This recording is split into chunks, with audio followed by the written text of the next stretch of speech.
Well, that was a shock, my dears. A shock to me. Cut off in the middle of a sentence. This has never happened before. But I had been blithely recording these little videos on my phone without thinking that it would build up to a maximum and they would stop me dead. So they did.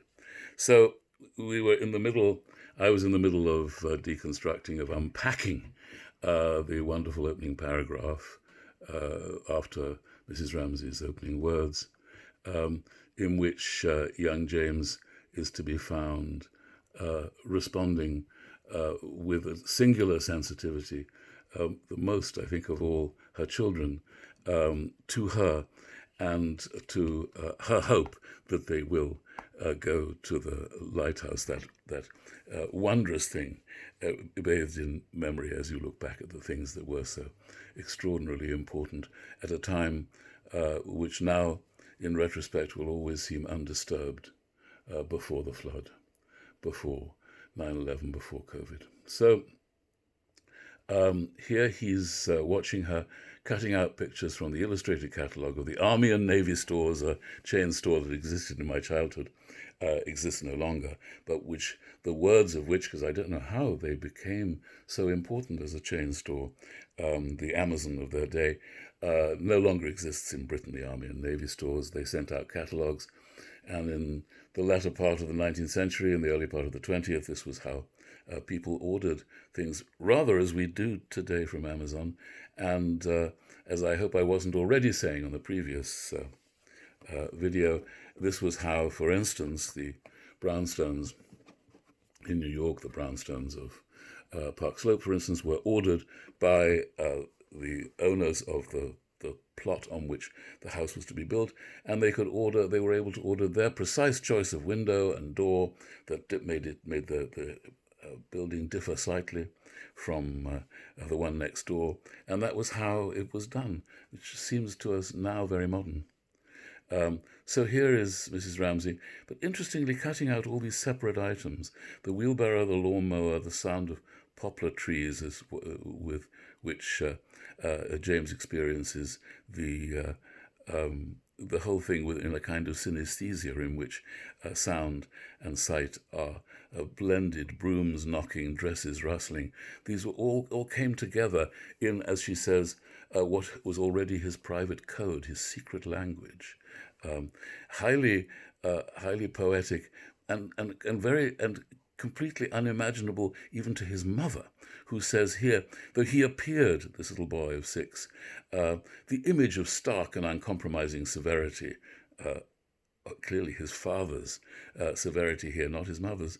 That's not from his mother. With his high forehead and his fierce blue eyes, impeccably candid and pure, frowning slightly at the sight of human frailty, as Mr. Ramsay would, so that his mother, watching him guide his scissors neatly around the refrigerator, imagined him all red and ermine. Ermine is the fur that you wear on the great red cloak of High Court Justice. I have, on any gown, in fact, I have, you'll have seen them at commencement, I have rabbit fur around my gown. It's actually the cheapest kind of fur you can have, and it falls out rather a lot, I'm afraid. So red and ermine on the bench, on the High Court bench, or directing a stern and momentous enterprise in some crisis of public affairs. That's how she sees him. In fact, something quite different is going on inside him, an extraordinary ability to create a private language of sounds and sights.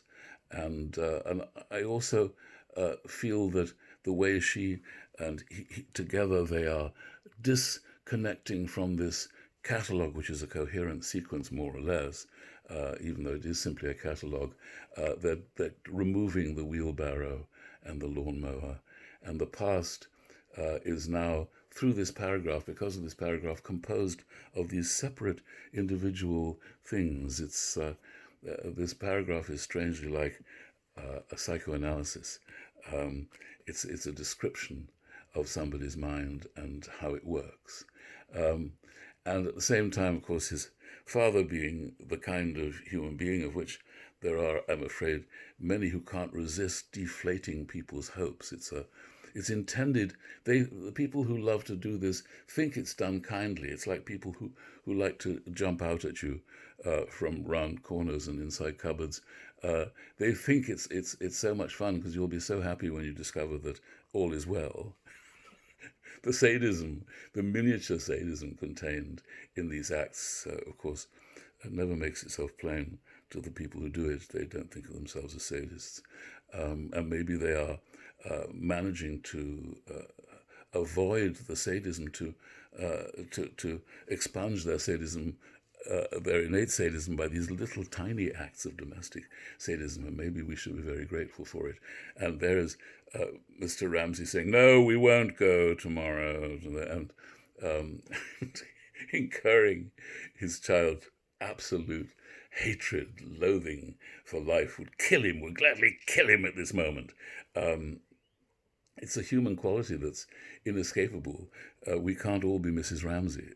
I wish we could. But maybe we would not have got here. Maybe it is precisely harshness, severity, and violence that got us here.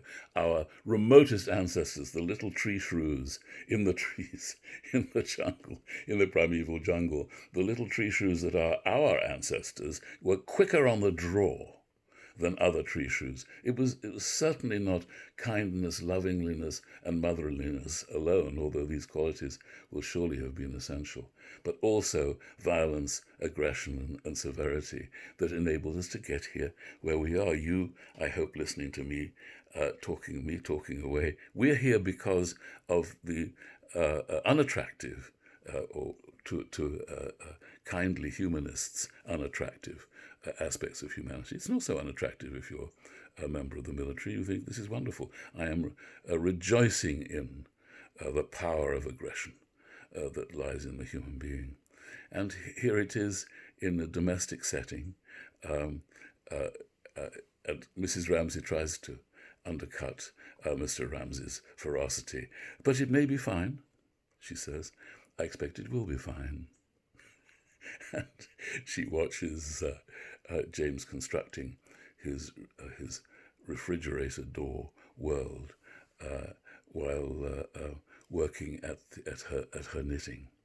So we get a vision of several kinds of humanity in that opening, delicately and insightfully drawn, which some of us as readers might find rather tedious and would rather be reading as a book in which at least several murders have taken place by this time. I love that personally. I spend most of my idle hours reading not great and profound works of literature, but police procedurals and detective thrillers, which I happen to adore.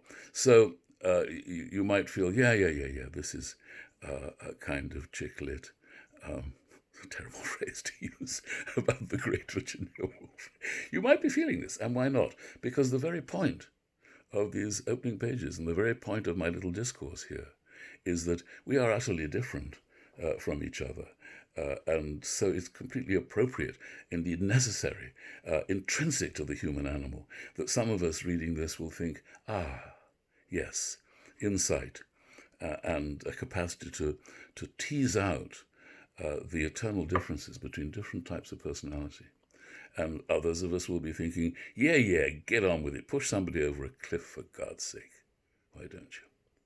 So we will continue. I will be back with you with hopefully more continuous and less broken meditations than this one has been.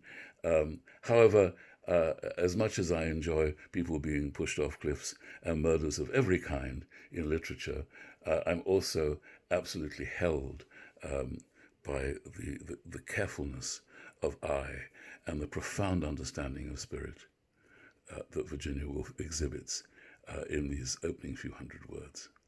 Thank you for poring over them with me, and I hope you will enjoy the rest of the book, even if it's a little short for a while on murders. Take care, look after yourselves. Speak soon. Bye.